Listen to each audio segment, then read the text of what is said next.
mu gihe habura ibyumweru bibiri ngo imikino y'igikombe cy'isi y'umupira w'amaguru irimo kubera mu bihugu birimo Mexique, Leta Zunze Ubumwe za Amerika na Canada irangire, udushya tw'iyi mikino dukomeje kwiyongera umunsi ku wundi. Kuri benshi birumvikana ko imikino y'igikombe cy'isi yabereye ku butaka bwa Perezida Donald Trump itaburamo udushya, kandi no mu buzima busanzwe uyu mukuru w'igihugu aduhorana. Kuri iyi nshuro Perezida wa Leta Zunze Ubumwe za Amerika arashinjwa gukora ibidasanzwe. Ibidasanzwe byaherukaga gukorwa mu mwaka w'1962 igihe benshi muri twe bari bataravuka cyangwa se abandi ari impinja. Mu buryo bwatunguye benshi kuri iki cyumweru ku itariki ya 5 y'ukwezi kwa karindwi, ishyirahamwe ry'umupira w'amaguru ku isi FIFA ryafashe icyemezo kidasanzwe cyo guhanagura ikarita y'umutuku yari yahawe rutahizamu w'ikipe y'igihugu ya Leta Zunze Ubumwe za Amerika Folarin Balogun ku wa 5 w'icyumweru gishize ku itariki ya 3 y'ukwezi kwa karindwi, ubwo bakinaga n'ikipe y'igihugu ya Bosnia Herzegovine. Uyu mukinnyi yahawe ikarita itukura n'umusifuzi Rafael Klaus hari ku munota wa 64 w'umukino. Yaziraga gukurura myugariro wa Bosnia Herzegovine ari we Tarik Muharemovic. Balogun nta yandi mahitamo yagize uretse kuva mu kibuga nk'uko amategeko y'umupira w'amaguru abigena.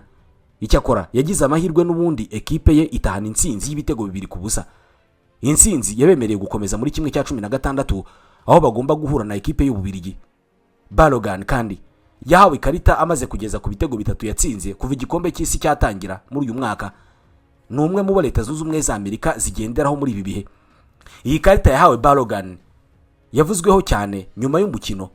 Bamwe bakagaragaza ko habayeho gukabya k'umusifuzi kubera ko ikosa rutahizamu wa Amerika yari yakoze ngo ntabwo ryari rikabije ku buryo yahabwa ikarita y'umutuku.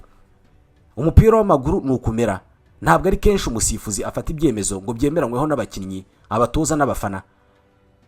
Niko umupira uteye. Benshi mu bafana b'ikipe y'igihugu y'umupira w'amaguru ya Amerika, umutoza ndetse n'abakinnyi bayo bahise batangira kwitegura guhura n'ikipe y'Ububiligi ku wa mbere ku itariki ya 6 y'ukwezi kwa karindwi badafite Balogun kubera ko ariko amategeko ya FIFA abiteganya. Umukinnyi wahawe ikarita itukura asiba umukino umwe ukurikiyeho. Kuri Amerika byari igihano gikomeye kubera ko umukino yagombaga gusiba n'umwe mu mikino ikomeye bafite. Kuburamo kuri uyu mukinnyi biganisha ku gutsindwa kwa Leta Zunze Ubumwe za Amerika.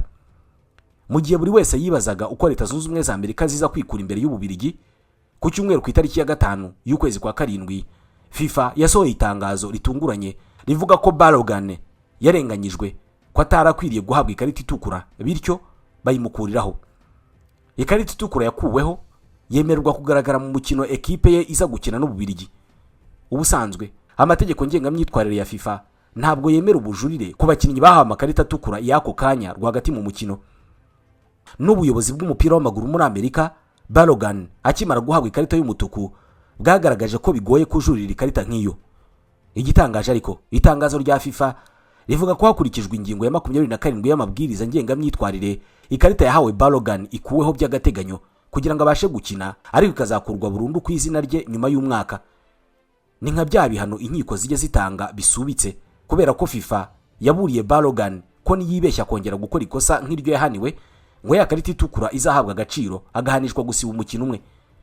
Ingingo ya 27 y'amabwiriza ngengamyitwarire FIFA yifashishije kuri Balogun ivuga ko irishyira hamwe rifite uburenganzira bwo gukuraho igihano cy'imyitwarire runaka cyafashwe mu mukino. Iyi ngingo yanifashishijwe mu mwaka ushize kuri Cristiano Ronaldo wa Portugal ubwo bahataniraga itike y'igikombe cy'isi.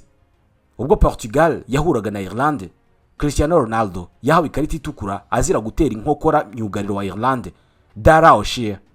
Ubusanzwe imyitwarire nk'iyi yitwa y'ubugome FIFA iyitegekaho ko umukinnyi ahanishwa kumara imikino 3 adakina.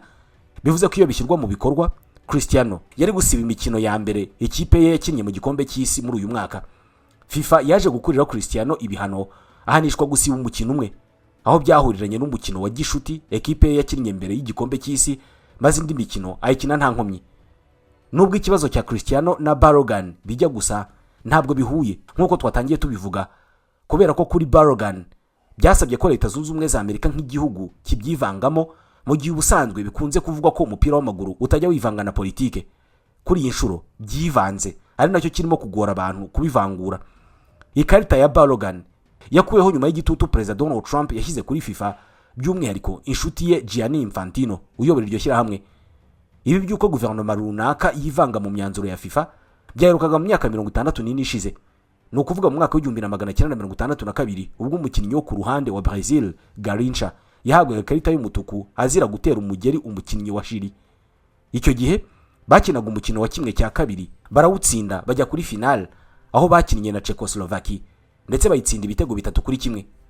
Nkuko twabivuzeho mu kanya, Garrincha yahawe ikarita itukura kubera gutera umugeri umukinnyi wa Chili. Hari amashusho yafashwe icyo gihe abigaragaza, ariko kubera ko iterambere rya video ryari rikiri hasi ntabwo bigaragara mu nguni zose, ari nabyo bamwe baheraho bavuga ko uwo mugeri ushobora kuba utari urimo ubugome bwinshi ku buryo ari guhabwa ikarita itukura. Garrincha nawe yigeze kubyiyemerera ko umugeri yawuteye, ariko ngo byaramugwiririye kandi ngo ntabwo wari umugeri ukabije. Yanasabye imbabazi abaturage ba Chili kuri iyo myitwarire. Izi mbabazi tuvuga zasabwe nyuma cyane igikombe cy'isi cyararangiye, ariko bigishyushye byateje impagarara kugera ubwo FIFA ibyinjiyemo. Abari bayoboye umukino barahamagajwe, maze akanama gashinzwe imyitwarire muri FIFA kamaze kumva impande zose gafata umwanzuro w'uko ikarita ya Garrincha ikurwaho, bakamuha gasopo gusa. Iyi karita yari gutuma Garrincha adakina final, ariko umwanzuro umaze gufatwa icyamuzitiraga cyavuyeho, maze final ayikina yisanzuye. Igitangaje nuko hari undi mukinnyi wa Chili wari wahawe ikarita itukura muri uwo mukino, ariko ikarita ye igumaho, abura amahirwe yo gukina umwanya wa gatatu ekipe yakinniyemo na Yugoslavia. Byaje kumenyekana ko abakomeye babyitambitsemo, maze ikarita ya Garrincha ikurwaho kugira ngo ekipe ye itabura igikombe. Bivugwa ko ari perezida wa Chili Jorge Alexandre ariwe washyigikiye ko ikarita yahawe Garrincha ikurwaho, kabone n'ubwo yari yayihawe azira kugirira nabi umukinnyi w'igihugu cye. Harabavuga ko perezida Jorge Alexandre yabitewe n'ubwinshi bw'abafana bo mu gihugu cye bakundaga cyane Garrincha, bakabona gukina final atarimo ari igihombo, maze binginga perezida wabo ngo ajye kumusabira imbabazi. Umukino w'uwo munsi wari wayobowe n'umusifuzi wo muri Peru ariwe Arturo Yamazaki Maldonado, ari nawe wafashe umwanzuro wo gutanga ikarita itukura kugira ngo akanama gashinzwe imyitwarire muri FIFA kanzure ko ikarita yahawe Garrincha igumaho cyangwa se ikavaho. Byanze bikunze umusifuzi wayoboye umukino yagombaga kuza kuvuga icyo yashingiyeho atanga ikarita. Perezida wa Peru Manuel Prado Ugarte yahamagaye umusifuzi amusaba gutanga ubuhamya bushyigikira Garrincha muri FIFA. Muri make yamusabye kwisubiraho ku cyemezo yafashe. Umusifuzi Maldonado yagiye mu kanama k'imyitwarire muri FIFA, maze avuga ko ikarita y'umutuku yahawe Garrincha itaturutse ku ikosa ubwe yiboneye n'amaso, ahubwo yavuze ko yahamagawe n'umusifuzi wo ku ruhande Esteban Marino wakomokaga muri Uruguay, amubwira ko Garrincha akubise umukinnyi umugeri, undi ahita afata umwanzuro wo kumuha ikarita itukura.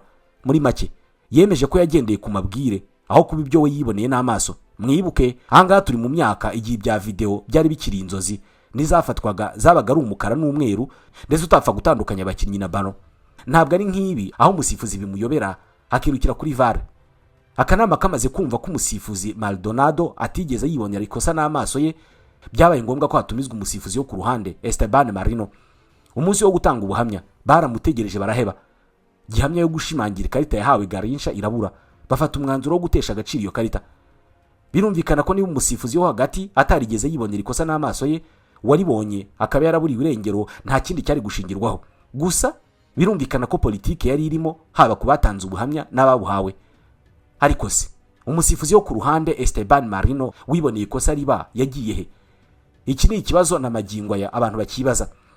Kuva umunsi abura imbere y'akanama ka FIFA ntawongeye kumuca iryera, kugera n'ubu ntawuza aho ari. Hari amakuru yagiye hanze mu 2012 avuga ko wari ukuriye abasifuzi muri Brazil Joe Etel yagiriye inama Marino kugenda akaburirwa irengero kugira ngo akanama ka FIFA kazabura ibimenyetso bihamya ikosa Garrincha. Birumvikana kwemera kuburirwa irengero byajyanye n'igifurumba cy'amafaranga nako amadolari niba atari n'amareyali akoreshwa muri Brazil. Marino ngo yahawe ruswa y'ibihumbi 10 by'amadolari y'icyo gihe kugira ngo agende aburirwa irengero ntazagaragare no mu batanga buhamya. Ibihumbi 10 by'amadolari uyu munsi ni miliyoni hafi 15 mu manyarwanda. Mutekereza agaciro kayo mafaranga mu 1962. Icyakora bivugwa ko nubwo Marino yaba yaremeye amadolari ibihumbi 10 ngo yahaweho ibihumbi 5 byonyine, aho yaba yarahawe yose, ikizwi nuko bamutegereje ngo atange ubuhamya bw'ikarita yahawe Garrincha mu gikombe cy'isi akaburirwa irengero kuva ubwo. Ibya Amerika n'umukinnyi wayo Balogun bijya kumera nk'ibya Garrincha, nubwo itandukanyiro ari uko ibya Balogun byabaye kamera zose z'isi zireba. Wenda icyo benshi batakwemeranyaho no kuba Balogun yaragombaga guhabwa ikarita itukura, ariko kugira ngo ikurweho ho hakoreshejwe imbaraga z'umurengera. ikinyamakuru The New York Times cyavuze ko umukino wahuje Amerika na Bosnia ukimara kurangira, abayobozi batandukanye mu butegetsi bwa Donald Trump batangiye guterana ngo baganire ku cyakorwa bakajurira ikarita yahawe Balogun. Abo bayobozi barimo umunyamabanga wa leta ushinzwe ubucuruzi Howard Lutnick, uyu ushatse wamugereranya na minisitiri muri Amerika, ndetse na Andrew Giuliani, uyu nguyu yashinzwe gukurikirana ibikorwa by'igikombe cy'isi Amerika yakiriye, by'umwihariko akaba ashinzwe kubikurikirana mu biro bya perezida aribyo White House. Aba umukino ukirangira bahuye n'abanyamategeko batandukanye kugira ngo bafatanye n'ishyirahamwe ry'umupira w'amaguru muri Amerika kujurira muri FIFA. Abashinzwe umupira w'amaguru muri Amerika ngo bashinjaga umusifuzi kuba yarihutiye gutanga ikarita itukura atabanje kwitegereza neza amashusho ya Balogun agenda gahoro, ibizwi nka slow motion. Ubutegetsi bwa Donald Trump bwarushijeho kubyinjiramo cyane ubwo bwahabwaga amakuru ko umusifuzi Rafael Claus azwiho gutega ku mikino, ko no muri Brazil bigeze kumwikoma kenshi bamushinja gutanga amakarita atukura kugira ngo ace intege amakipe adashaka ko atsinda. Yaba FIFA cyangwa se ishyirahamwe ry'umupira w'amaguru muri Brazil nta bimenyetso bigeze bagaragaza bishyigikira ibirego Amerika ivuga kuri uyu musifuzi, kubera ko iyo biba byarabayeho yari kuba yarabihaniwe. Byaje kuba rurangiza ubwo na President Donald Trump yabyinjiragamo agahamagara kuri telefoni Perezida wa FIFA Gianni Infantino. Ku umusifuzi Claus asanzwe abogama, Donald Trump ngo yabibwiye Infantino kuri telefoni, bityo ko FIFA ikwiriye kugira iki bikoraho. Nyuma yo gukuriraho Balogun ikarita itukura kuri iki cyumweru, Donald Trump yongeye kuvugana na Infantino kuri telefoni maze amushimira ko ubusabe bwe bwumviswe, Balogun agahabwa ubutabera. Donald Trump yahise anahamagara umutoza w'ikipe y'igihugu ya Amerika Mauricio Pochettino amubwira ko akazi ke akarangije, agasiga yari akumutoza n'abakinnyi. Umwanzuro wo gukuriraho Balogun ikarita itukura wateje impagarara hirya no hino ku isi. Benshi bikoma FIFA kwikomeje kugaragaza kuba igikoresho cy'abanyapolitike, ibintu bishobora kubishya imigendekere y'umupira w'amaguru. Ishyirahamwe ry'umupira w'amaguru mu Bubiligi, ari nayo ekipe igiye gukina na Amerika kuri uyu wa mbere, ryashyize hanze itangazo rivuga ko ryatunguwe. Iri shyirahamwe ryavuze ko rigiye gukora iperereza ku mwanzuro watumye Balogun akurirwaho ikarita itukura. Umukinnyi Folarin Balogun wateje ururondogoro yavutse mu 2001, avukira muri leta ya New York ku babyeyi bafite inkomoko muri Nigeria aribo Florence na Ben Balogun. Nubwo Balogun cyangwa se Balogun yavukiye muri Amerika, ntabwo ari ababyeyi be babaga icyo gihe kubera ko bari batuye i Londres mu Bwongereza. Ubwo Balogun yavukaga, nyina Florence yari yagiye muri Amerika gusura abavandimwe. Icyo gihe inda ya Balogun yari ifite amezi 7. Ubwo yari agiye kugaruka mu Bwongereza, abayobozi ba sosiyete y'indege yagombaga kumusubiza mu Bwongereza barabyanze, bavuga ko badashobora kumureka ngo agende kandi akuriwe, nyamara adafite impapuro za muganga zimwemerera kujya mu ndege amezi atyo. Byarangiye asubiye ku bavandimwe be muri New York, agumayo kugeza Balogun avutse. Umwana uvukiye ku butaka bwa Amerika ahita ahabwa ubwene igihugu bwa Amerika nk'uko amategeko y'icyo gihugu abyemera, nubwo muri iyi minsi Donald Trump ashaka kubivanaho. Balogun amaze kuvuka bamusubije iwabo mu Bwongereza, ari naho yagiye gukina umupira w'amaguru, kubera ko ku myaka 8 gusa yagiye gukina muri akademi y'abana ya Arsenal izwi nka Hell End. Yakomeje kuzamukira muri ekipe y'abana ya Arsenal kugera mu 2020 ubwo yatangiraga gukina muri ekipe nkuru. Akiri muto yakiniye Ubwongereza mu marushanwa menshi y'urubyiruko, ndetse bivugwa ko yagiye atekereza no gukinira ekipe y'igihugu ya Nigeria kubera ko ari ababyeyi be bakomoka. Mu 2023 FIFA yamwemereye gukinira Amerika nk'igihugu yavukiyemo nubwo atakibayemo, maze kubw'amahirwe abanyamerika babonye umwataka bari bamaze igihe bifuza ariko baramubuze. Imikinire ye nubwo yatabaye Amerika byatumye abanenga ubutegetsi bwa Donald Trump bahaguruka, cyane cyane ku mwanzuro wo gukuraho itegeko ryemerera ubwene igihugu umwana wese uvukiye ku butaka bwa Amerika. Bavuga ko Balogun ari urugero rw'inyungu z'iryo tegeko kuri Amerika, bityo ko kurikuraho witwaje ko rituma muri Amerika haza bimukira benshi nta shingiro bifite. Kuva igikombe cy'isi cyabaho, ikarita itukura yahawe Balogun yari 189. Ni nayo iherutse nubwo gishobora kurangira hatanzwe izindi. Umukinnyi wa mbere wahawe ikarita itukura mu gikombe cy'isi yari Placido Galindo wa Peru, yayihawe mu 1930. Mu gihe tugitegereje ikipe izegukana igikombe cy'isi cya 2026 by'umwihariko cyatangiye kuvugwamo byinshi kitararangira, tubaye dusubikiye iki kiganiro. Tubashimiye ko mudasiba kutwumva. Nitwa Ismael Mwanafunzi.